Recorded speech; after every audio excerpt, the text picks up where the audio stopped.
Hey, what's up? This is Jag Mag for Sports Post Podcast. It is June 7th, 2021. And if you haven't already heard, Julio Jones traded from Atlanta to Tennessee Titans. So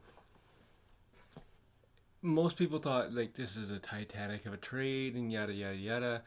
But here's the thing: you have um, Tennessee Titans is more of a running back team. So how is it that they will um, get adjusted to Henry and Julio Jones, who it's either running through Julio Jones or running through Henry?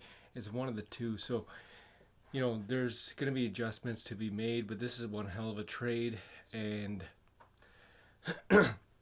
it's it's quite the actual Titanic of a trade because I haven't seen this in quite a while since last summer when Tom Brady joined the Tampa Bay Buccaneers. So good luck to Julio Jones and Tennessee Titans. Speaking of good luck to Julio Jones, I don't know if anyone remembers Shannon Sharp on Undisputed calling Julio Jones and basically saying, "What are you gonna end? Where are you gonna end up? Or what's your plans?" And Julio Jones said, "I'm out of here."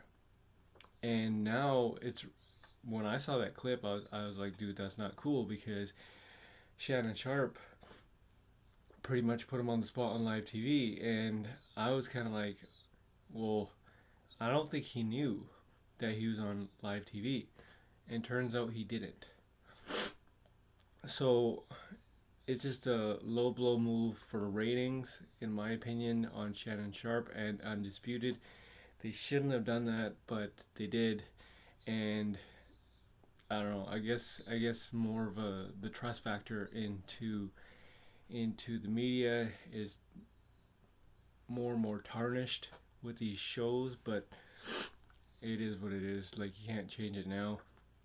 Speaking of which, basically, if you saw the Floyd Mayweather fight and Logan Paul, I'll tell you right now, it absolutely sucked. I watched it. It was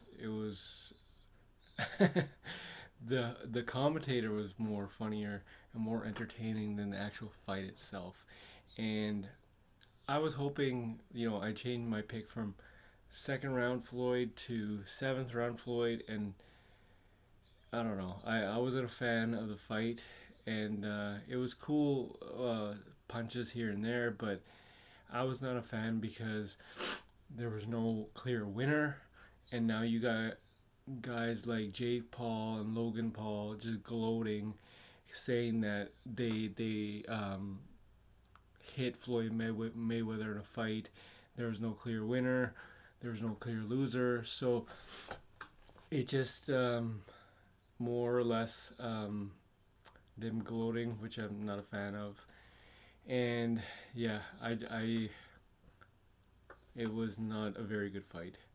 Um, on the other hand, you have a pretty good fight, as in this later this month with Tyson and Fury. So make sure you tune into that.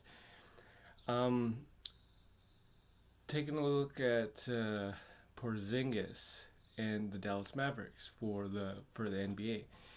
Basically, Porzingis is, um, I guess, frustrated because he is seen as the second option, and he's not really a co-star. He's just another piece to the puzzle, and I think he's more or less feeling a little bit jealous because all the Doncic has all the stardom. Um, I don't know. For some reason, he thinks that he should get some stardom, but at the end of the day, he's always injured, and he's not getting that many shots. Um, well, he is a little bit, but he's still not making them. And I had a feeling this would not work and quite frankly, they should actually trade him. I don't know how many years are left on his contract, but yeah, that tandem is not working. So Clippers won last night, and they will face the Utah Jazz. Now, if you watch Stephen A. Smith on his first take, he is picking the Utah Jazz. Max Kellerman is picking the LA Clippers. Now, you saw what happened with the Clippers, and they got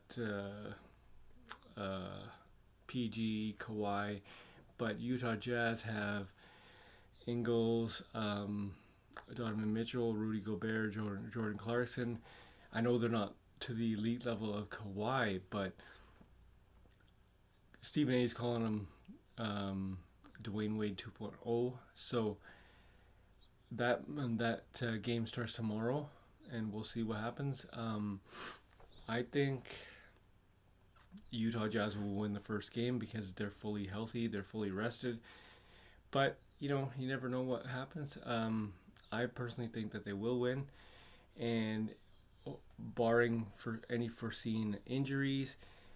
So let's just see what Donovan Mitchell has in his up his sleeve. Tonight's games, we have the Nets taking on the Bucks. The Nets are without James Harden because James Harden, I think a minute into the game, was it yesterday or yeah, it was yesterday. A minute into the game, he injured his hamstring. So, or was it yesterday? Yeah, it was yesterday. Sorry. He in a minute into the game, he injured his hamstring, and Steve Nash is pretty much saying he is not showing up tonight in the matchup against the Bucks, and there's a guaranteed chance, not guaranteed chance, but there's a strong chance he misses the rest of the series. So, if you watch the game, there was no Drew Holiday anywhere to be seen. Chris Middleton went 7 for like 23, and they've had all this time to rest, all this time to strategize and whatnot, but they didn't take advantage of it. So Nets beat the Bucks without James Harden, and tonight is the same thing without James Harden, but you got KD, Kyrie, and the resurgence of Blake Griffin. I think I don't want to say it, but I think this is a sweep. There's no way the Bucks win one game after everything that they did. If Chris Middleton is playing like this, it's a sweep because he has to give Giannis some help. And in game one, there was absolutely no help whatsoever. So 7 for 23 is not going to cut it. And if that's the case, you can count KD and Kyrie and possibly James Harden to go to the conference finals. And on the other side, you had the Hawks taking on the Sixers. Hawks taking on the Sixers, I was stunned. I was absolutely stunned because you have Trae Young and the Hawks. I think they're up by like 20 against the Sixers, but then Sixers made a late comeback to cut it within 3. But at the end of the day, Hawks pretty much stayed on.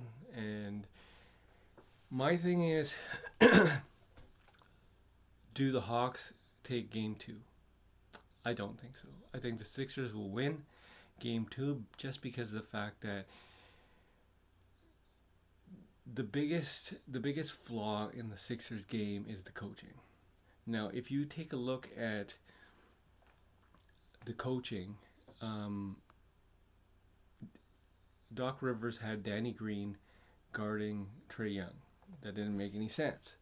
And in the second half, he switched it up to Ben Simmons, and that's when the comeback started. So Doc Rivers needs to adjust, and they could have, if Doc Rivers adjusted to a great game plan, he would have won the game.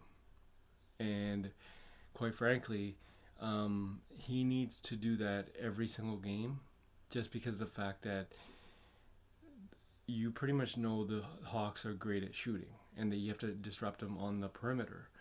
And you have to have guys that play a lot of good defense and to win that game. So I personally think the Sixers will win game two. Um, Not to say that the Hawks won't put up a fight, but they will. But this game is, yeah, this series possibly will go. I'm guessing 6 or 7 games. On the other game tonight, we have the Suns taking on the Nuggets and Joker, and this is one hell of a matchup because you have young superstars in Joker and Booker and CP3. Um, no match for Joker. Like, DeAndre Ayton is a good player, but they cannot stand, or they can't take on Joker. That matchup, Joker is going to take, but I think the Phoenix Suns take game one tonight, just because of the fact that they have a lot of superstar, or they have a star, and Devin Booker becoming a superstar. This guy will just shoot, shoot, shoot.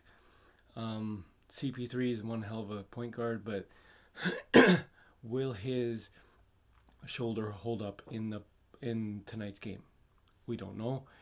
And yeah, in the hockey front, we have basically a Montreal Canadiens. They won game 3 last night, and they will play tonight, and Winnipeg Jets have the possibility of getting eliminated. Now, if you're a Canadiens fan, that is fabulous news, because now if you eliminate Winnipeg Jets tonight, you are waiting for the winner of Vegas versus Colorado, which is tied 2 apiece. I did not see that coming. I thought Colorado was going to win 4 straight. That is not the case. Tonight also you have the Islanders taking on the Boston Bruins. That's tied 2 apiece. And I believe tomorrow night you have the Tampa Bay Lightning taking on the Carolina Hurricanes. That series is on the brink of elimination. 3-1 for the Tampa Bay Lightning. Montreal Canadiens are looking pretty damn good, considering the fact that they went game 7 and now they're up 3-0, and they have the possibility of actually getting some help, getting some health, and resting for the winner of Colorado and Vegas Golden Knights. So if Canadians can do it tonight, which hopefully they can, because now they can fully rest. I yet to have I think it was 2006 since the last Canadian team was in there, and that was the Oilers. And I still remember they lost to Carolina Hurricanes. So if Montreal Canadiens can do it, that'd be awesome. I think they got like 23 cups or something. I can't remember, but yeah. Not going to say all that right now, but let's just say they win tonight. I don't want to push. I don't want to look too far into the playoffs.